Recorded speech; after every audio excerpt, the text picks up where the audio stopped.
The Moon Bog by H.P. Lovecraft. Somewhere, to what remote and fearsome region I know not, Dennis Barry has gone. I was with him the last night he lived among men, and heard his screams when the thing came to him. But all the peasants and police in County Meath could never find him, or the others, though they searched long and far. And now I shudder when I hear the frogs piping in swamps, or see the moon in lonely places. I had known Dennis Barry well in America, where he had grown rich, and had congratulated him when he bought back the old castle by the bog at Sleepy Kildare. It was from Kildare that his father had come, and it was there that he wished to enjoy his wealth among ancestral scenes. Men of his blood had once ruled over Kildare and built and dwelt in the castle, but those days were very remote, so that for generations the castle had been empty and decaying.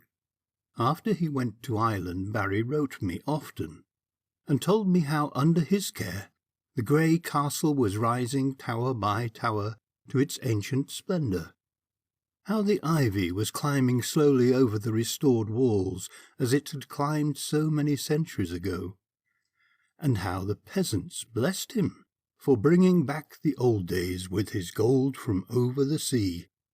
But in time there came troubles, and the peasants ceased to bless him, and fled away instead as from a doom.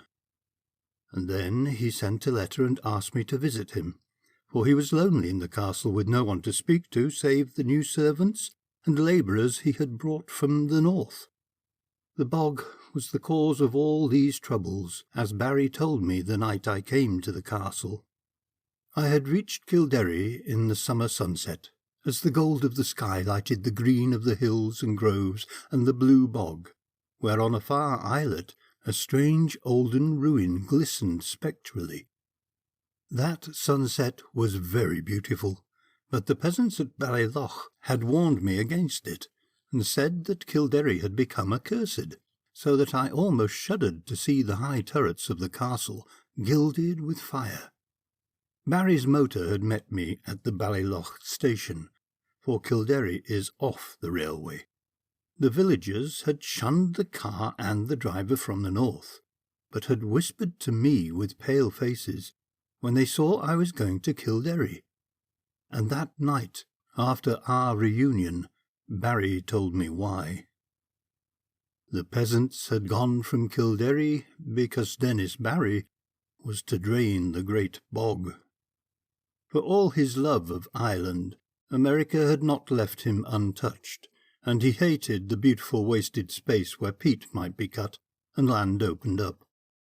The legends and superstitions of Kildare did not move him, and he laughed when peasants first refused to help, and then cursed him, and went away to Ballylough with their few belongings, as they saw his determination.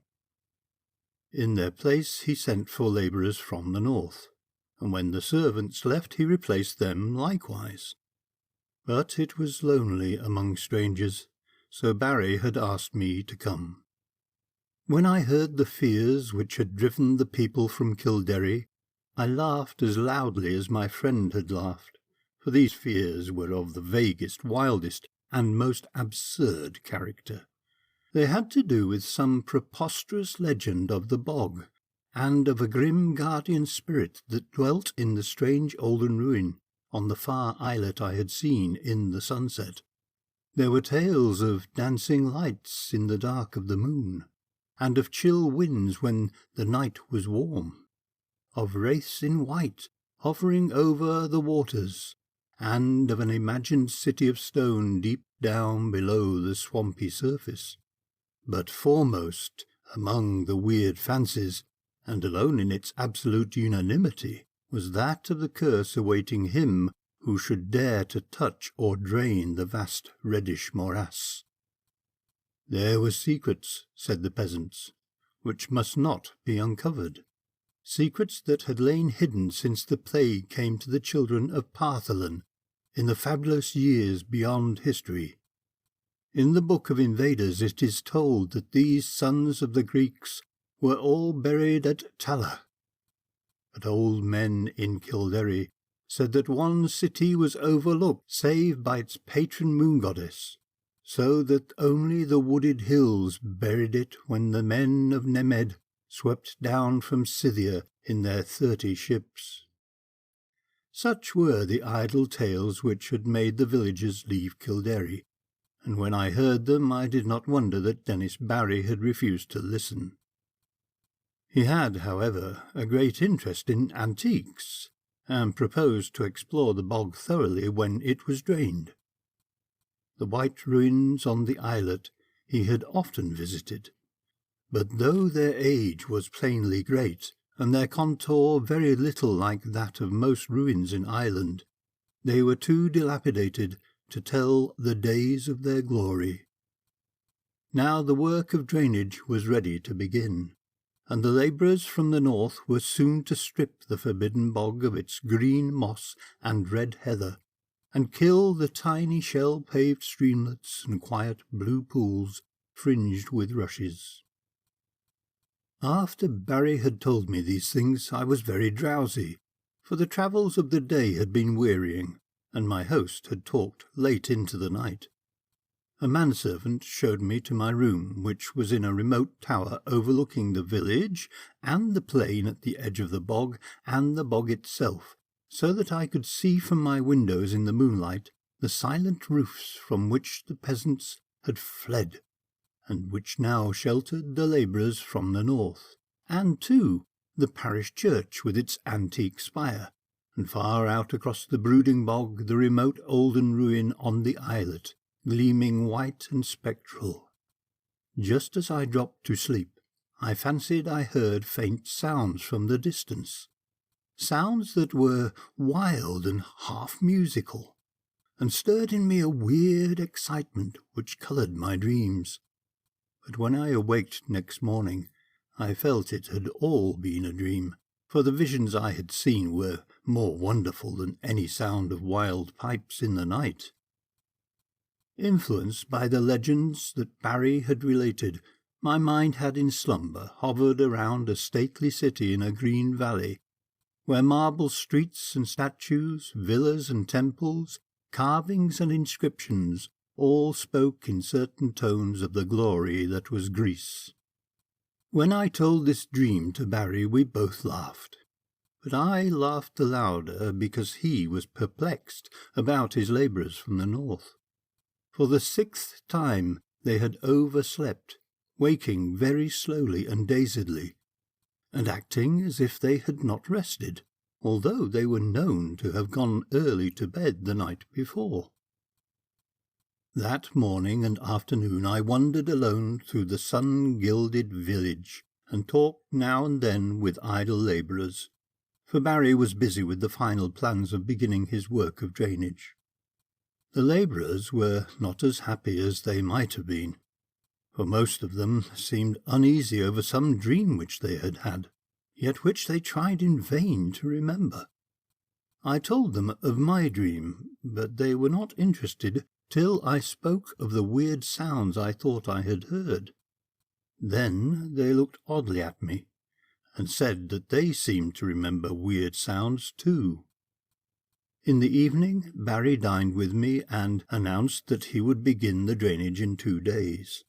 For although I disliked to see the moss and the heather and the little streams and lakes depart, I had a growing wish to discern the ancient secrets the deep matted peat might hide.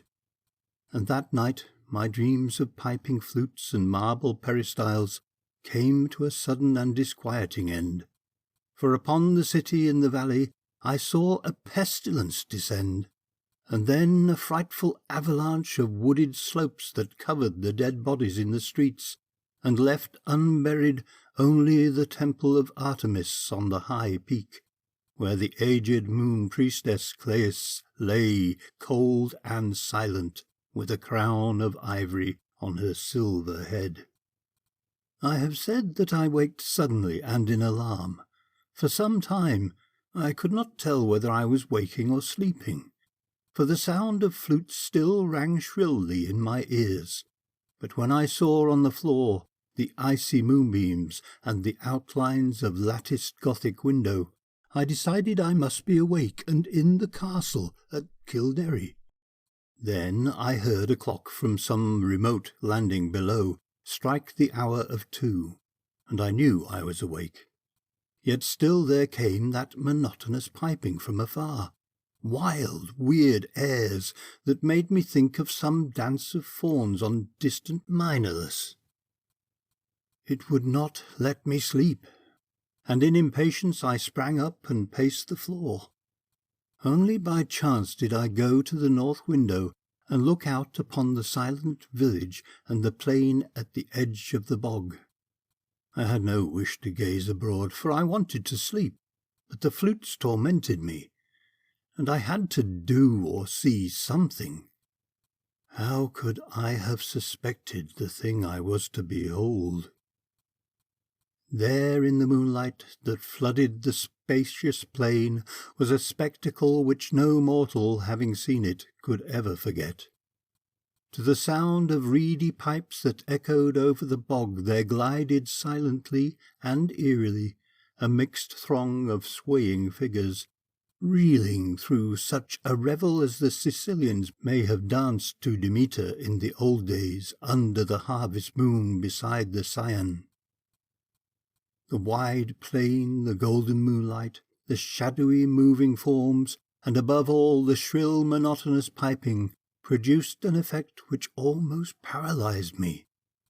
Yet I noted amidst my fear that half of these tireless mechanical dancers were the labourers whom I had thought asleep, whilst the other half were strange airy beings in white, half indeterminate in nature, but suggesting pale wistful naiads from the haunted fountains of the bog. I do not know how long I gazed at this sight from the lonely turret window before I dropped suddenly in a dreamless swoon, out of which the high sun of morning aroused me.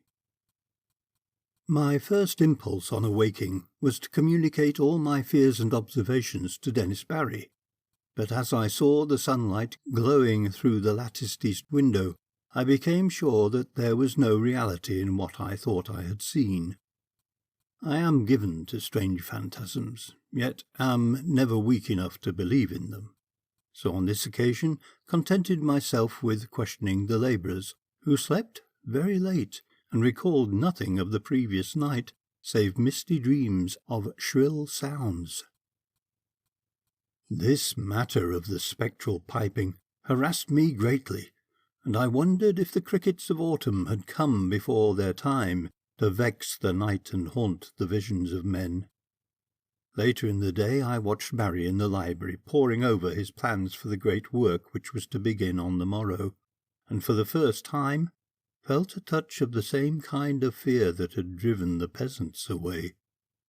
For some unknown reason, I dreaded the thought of disturbing the ancient bog and its sunless secrets, and pictured terrible sights lying black under the unmeasured depth of age-old peat. That these secrets should be brought to light seemed injudicious, and I began to wish for an excuse to leave the castle and the village. I went so far as to talk casually to Barry on the subject, but did not dare to continue after he gave his resounding laugh. So I was silent when the sun set fulgently over the far hills, and Kildare blazed all red and gold in a flame that seemed a portent. Whether the events of that night were of reality or illusion, I shall never ascertain. Certainly they transcended anything we dream of in nature and the universe. Yet in no normal fashion can I explain those disappearances which were known to all men after it was over.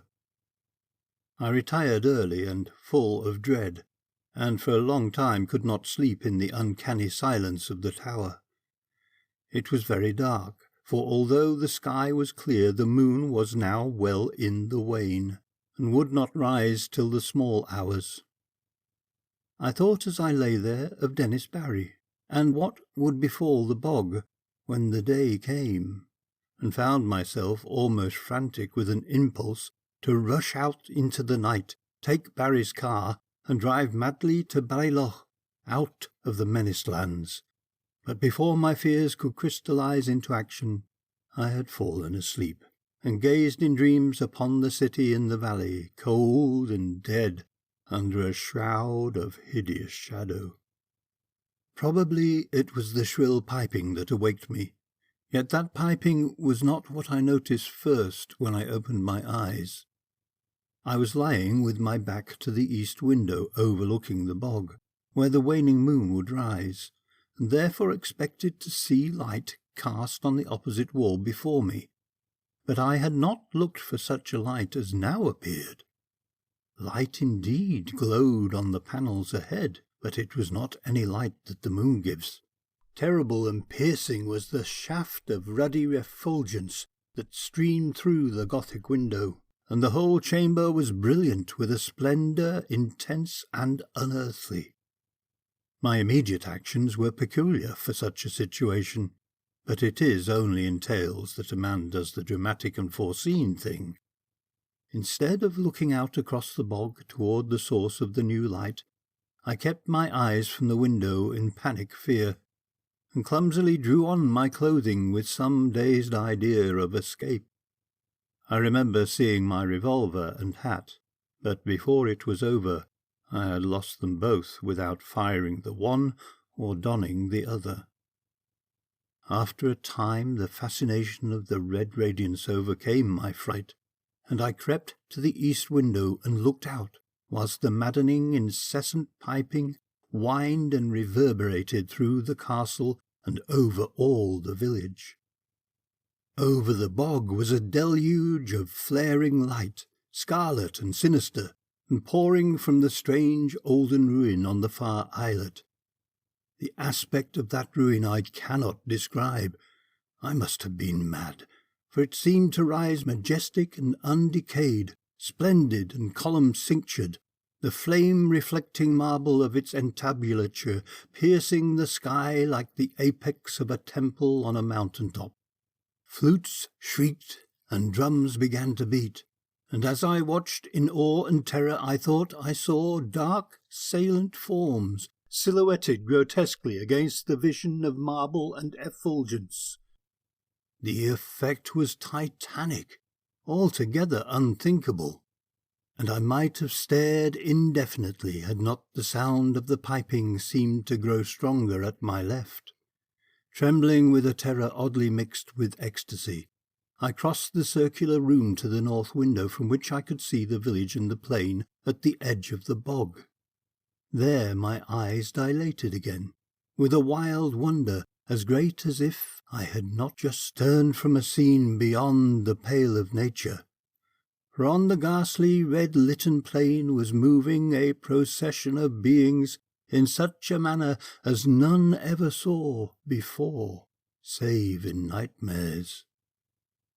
Half gliding, half floating in the air, the white-clad bog-wraiths were slowly retreating toward the still waters and the island ruin in fantastic formations suggesting some ancient and solemn ceremonial dance. Their waving, translucent arms, guided by the detestable piping of those unseen flutes, beckoned in an uncanny rhythm to a throng of lurching labourers who followed dog-like with blind, brainless, floundering steps as if dragged by a clumsy but resistless demon will. As the naiads neared the bog without altering their course, a new line of stumbling stragglers zigzagged drunkenly out of the castle from some door far below my window, groped sightlessly across the courtyard and through the intervening bit of village, and joined the floundering column of labourers on the plain. Despite their distance below me, I at once knew they were the servants brought from the north, for I recognized the ugly and unwieldy form of the cook, whose very absurdness had now become unutterably tragic. The flutes piped horribly, and again I heard the beating of the drums from the direction of the island ruin. Then, silently and gracefully, the naiads reached the water and melted one by one, into the ancient bog, while the line of followers, never checking their speed, splashed awkwardly after them and vanished amidst a tiny vortex of unwholesome bubbles, which I could barely see in the scarlet light. And as the last pathetic straggler, the fat cook, sank heavily out of sight in that sullen pool, the flutes and the drums grew silent, and then the blinding rays from the ruins snapped instantaneously out, leaving the village of doom lone and desolate in the wan beams of a new risen moon. My condition was now one of indescribable chaos, not knowing whether I was mad or sane, sleeping or waking. I was saved only by a merciful numbness. I believe I did ridiculous things, such as offering prayers to Artemis, Latona, Demeter, Persephone, and Pluton. All that I recalled of a classic youth came to my lips as the horrors of the situation roused my deepest superstitions. I felt that I had witnessed the death of a whole village, and knew I was alone in the castle with Dennis Barry, whose boldness had brought down a doom. As I thought of him, new terrors convulsed me, and I fell to the floor, not fainting, but physically helpless. Then I felt the icy blast from the east window, where the moon had risen, and began to hear the shrieks in the castle far below me. Soon those shrieks had attained a magnitude and quality which cannot be written of, and which make me faint as I think of them. All I can say is that they came from something I had known as a friend. At some time during this shocking period, the cold wind and the screaming must have roused me, for my next impression is of racing madly through inky rooms and corridors, and out across the courtyard into the hideous night. They found me at dawn wandering mindless near Ballyloch, but what unhinged me utterly was not any of the horrors I had seen or heard before. What I muttered about, as I came slowly out of the shadows, was a pair of fantastic incidents which occurred in my flight. Incidents of no significance, yet which haunt me unceasingly when I am alone in certain marshy places or in the moonlight. As I fled from that accursed castle, along the bog's edge, I heard a new sound, common, yet unlike any I had heard before at Kildare. The stagnant waters, lately quite devoid of animal life, now teemed with a horde of slimy, enormous frogs, which piped shrilly and incessantly, in tones strangely out of keeping with their size. They glistened bloated and green in the moonbeams, and seemed to gaze up at a fount of light. I followed the gaze of one very fat and ugly frog, and saw the second of the things which drove my senses away. Stretching directly from the strange olden ruin on the far islet to the waning moon, my eyes seemed to trace a beam of faint quivering radiance, having no reflection in the waters of the bog. And upward along that pallid path my fevered fancy pictured a thin shadow, slowly writhing, a vague contorted shadow struggling as if drawn by unseen demons. Crazed as I was, I saw in that awful shadow a monstrous resemblance, a nauseous, unbelievable caricature, a blasphemous effigy of him who had been Dennis Barry. End of The Moonbog by H.P. Lovecraft. Recording by Andy Sames.